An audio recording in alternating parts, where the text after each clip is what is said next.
Cardom Pini labang so hirjir nang litum ke chengpen ki jut an nang arjunik tha lapen chok chi do anta nang litum comment salong nang pakeng dunik tha a hirjir amen kanghon to dangte a hirjir le pangcheng tu iklon nang kanghon nang seng VR lu pichinga kanghon sidulo nang pipo si ni phan seng vi nang poiver lo nang I love you pu ne phanang pu bom lo sita nang seng VR lu kanghon ni phan avete da son lo nang pangkre via son sinom tam bom lo nang madu penta chingi ke pu ne phan than lo ponta jo pe da call waiting si ne nang long dun bom lo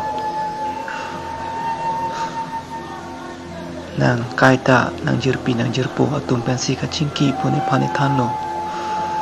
lasine kaita hok si nang tin dun lo bonta kanghon non ke dam tang hi thi ru ru ni malom pen lo nang anu danut pen ka chetong dam along sine ang thekon long bom lo la pen kanghon senga che hang ke hi thi kula thor mu hor tara son kalilo ninghang lo te hum jok ninghang lo te warok ason sinang matha rong lo la pen kanghon senga che hang ke ha i pen long ason nang ji pulo